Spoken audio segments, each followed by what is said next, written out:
SSC জিডিতে তোমাদের কতগুলো জনে গ্রাউন্ড হচ্ছে, অর্থাৎ কত মিটারের ট্র্যাক, অর্থাৎ গ্রাউন্ড মেডিকেল তোমাদের কিন্তু একই সাথে আজকে আমি তোমাদের সম্পূর্ণ ডিটেলস বলে দেবো যে তোমাদের 8টা জনে অলরেডি তোমাদের গ্রাউন্ডের কিন্তু লিস্ট বার হয়ে গেছে। অর্থাৎ তোমাদের কল্যাণী, মুর্শিদাবাদ, দুর্গাপুর, মালদা, শিলিগুড়ি, উত্তর দিনাজপুর, জলপাইগুড়ি, রানীনগর, অর্থাৎ তোমাদের যে সকল ক্যাম্পে অর্থাৎ কত মিটারের ট্র্যাক আছে, অর্থাৎ তোমাদের 1 পাকে হবে না 2 পাকে হবে, অর্থাৎ সম্পূর্ণ ডিটেলস আমি কিন্তু ইনফরমেশান ডাটা তথ্য জোগাড় করে তোমাদের সামনে এনেছি। তোমরা ভিডিওটি মনোযোগ দিয়ে দেখো। এবছর কিন্তু তোমাদের মেডিকেল হবে প্রায় 40-50% যারা গ্রাউন্ডে কোয়ালিফাই করবে তারা প্রত্যেকে। এবছর কিন্তু তোমাদের ম্যারিটটা সব থেকে বেশি জোনে রেখেছে, বাট তোমাদের এবছর কাট অফ 108, 5, 7, 97, 96 এরকমই কিন্তু 100% চাকরি পাবে। তোমরা কিন্তু কেউ হাল ছেড়ে দেবে না। যাদের 7 নাম্বার বেশি আছে বলবে স্যার আমরা আর গ্রাউন্ডে যাব না, আমাদের মনে হয় কাট অফে হবে না, ভুল একদম করবে না। তুমি যদি বর্ডার ডিস্ট্রিক্টের হয়ে থাকো আমি অ্যাজ একজন স্যার হিসাবে তোমাদের গ্যারান্টি দিচ্ছি। তোমরা দেখো কল্যাণী বিএসএফ ক্যাম্প, অর্থাৎ কল্যাণী যে বিএসএফ ক্যাম্প আছে তোমাদের রোডে হবে, অর্থাৎ ক্যাম্পের ভিতরে যে রোড আছে 2.5 কিমি করে 5 কিমি, অর্থাৎ 2 পাকেই তোমাদের কিন্তু হয়ে যাবে। দেখো মুর্শিদাবাদ রসুনবাগ বিএসএফ ক্যাম্প তোমাদের কত মিটারের ট্র্যাক আমি বলে দিচ্ছি, তোমার কোন ক্যাম্পে পড়েছে তুমি আমাকে কমেন্টে জানাও। দেখো 1100 মিটারের ট্র্যাক, অর্থাৎ 4 পাক দিতে হবে। মুর্শিদাবাদে যাদের গ্রাউন্ড পড়েছে গ্রাউন্ড মেডিকেল তাদের কিন্তু 4 পাক দিতে হবে। 1100 মিটারের তোমাদের কিন্তু ট্র্যাক আছে 1144, অর্থাৎ কিছুটা একটু ডিস্টেন্স বাড়িয়ে দেবে। দুর্গাপুরে দুটো আছে ক্যাম্প, 1600 মিটারের ট্র্যাক আছে, অর্থাৎ 3 পাক দিলেই তোমাদের কিন্তু হয়ে যাবে। যে সকল ভাই এবং বোনের দুর্গাপুরে গ্রাউন্ড পড়েছে। এরপর দেখো মালদা ফারাক্কা বিএসএফ ক্যাম্প, মালদাতে যাদের আছে ফারাক্কায় অর্থাৎ বিএসএফ ক্যাম্পে তাদের কিন্তু 1000 মিটারের ট্র্যাক, অর্থাৎ 5 রাউন্ড দিতে হবে 5 কিলোমিটার।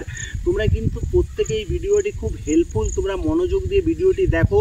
এই ভিডিওটি দেখলে তোমরা কিন্তু গ্রাউন্ডের আগে মোটিভেট পেয়ে যাবে, বাট তোমাদের ভয়ের কিছু কারণ নেই।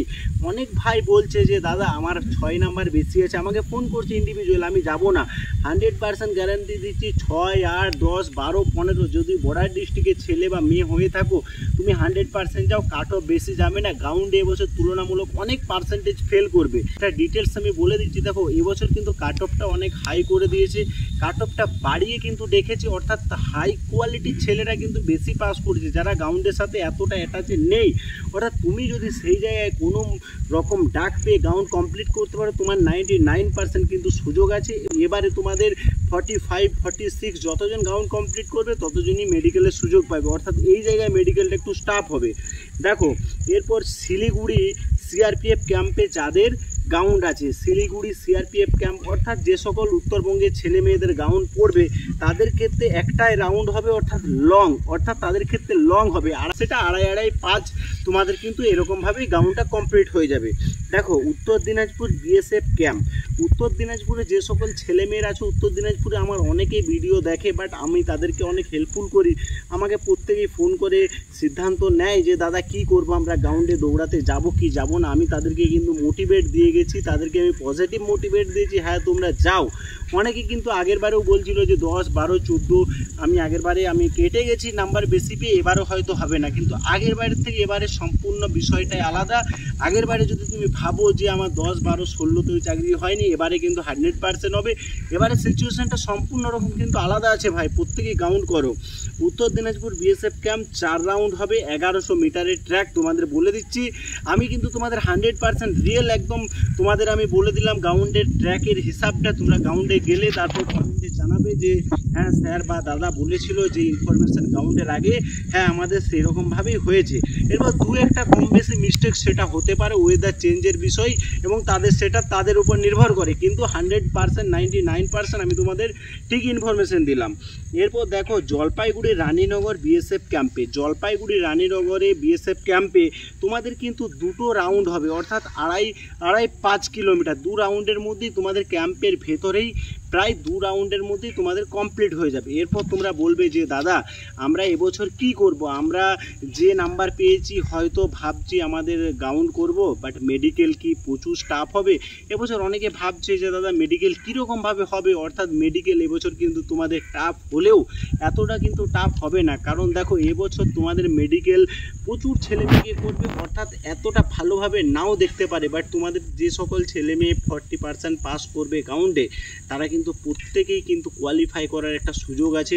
অর্থাৎ গ্রাউন্ডে অনেক ছেলে যারা বেশি বেশি নাম্বার নিয়ে পাস করে আছে, 62 থেকে 65% ছেলে মেয়ে কিন্তু গ্রাউন্ড কোয়ালিফাই করতে পারবে না। যে সকল ছেলেমেয়েরা গ্রাউন্ড কোয়ালিফাই করতে পারবে না তাদের বেশিরভাগই তারা হাই কোয়ালিটির নাম্বার নিয়ে পাস করেছে। অর্থাৎ যে সকল 40% ছেলে মেয়ে গ্রাউন্ড করবে তাদের মধ্যে কিন্তু যারা সেফ জোন, অর্থাৎ কোনো রকম তারা 10, 12, 8, 9 পাস করে আছে, তারাই কিন্তু বেশি কোয়ালিফাই করবে। গ্রাউন্ডেও কিছু বাদ যাবে, মেডিকেলেও কিছু বাদ যাবে। ওভারঅল 108, 5, 6, 7, 98, 97 কিন্তু 100% তোমরা সিলেকশন হবে। তোমরা চ্যানেলের সাথে থেকো। তোমরা কোন ডিস্ট্রিক্ট থেকে বলছো আমাকে কমেন্ট করো, আমি তোমাদের ইন্ডিভিজুয়াল বলে দেবো। কত নাম্বার আছে আমাকে কমেন্ট করো, আমি ইন্ডিভিজুয়াল তোমাদের বলে দেবো যে হ্যাঁ এই নাম্বারে তুমি 100% গ্রাউন্ড করো, 100% ডাক পাবে। যুদ্ধ করতে গিয়ে যদি তোমরা দুর্বল হয়ে পড়ো তাহলে যুদ্ধে সাকসেসফুল হবে না। তুমি মনে রাখবে যে আমি যুদ্ধে জয়লাভ হবো, অর্থাৎ তোমার সামনে এটা যুদ্ধ, এই যুদ্ধে তোমাকেই কিন্তু জয়লাভ করতে হবে। তুমিই পারবে একমাত্র এই যুদ্ধে জয়লাভ করতে। বাট তোমার উপরই কিন্তু সম্পূর্ণ নির্ভর করছে। তুমি যদি গ্রাউন্ড করতে পারো, কোনো রকমভাবে তুমি যদি মেডিকেলে, সেটা উপরওয়ালার উপর ছেড়ে দাও, মেডিকেলে যদি কোনো রকম তুমি কোয়ালিফাই করতে পারো, তুমি 100% দেবে মেরিট লিস্টেও চলে এসছো। সেই দিন বলবে যে দাদা মোটিভেট করে আমাদের জন্য বলেছিল, বাট আমরা গ্রাউন্ডে পাস করে আজকে আমরা সিলেক্টেড ক্যান্ডিডেট, আমরা বিএসএফ, সিআরপিএফ, সিআইএসএফ এ চাকরি করছি। So thank you. তোমরা প্রত্যেকে আমাকে একটা কমেন্ট করে যাও কোন ডিস্ট্রিক্ট থেকে বলছো, কত নাম্বার আছে। নেক্সট ভিডিও তোমাদের সাথে দেখা হচ্ছে, কাট অফ এক্সপেক্টেড ধারণা আমি দিয়ে দেবো।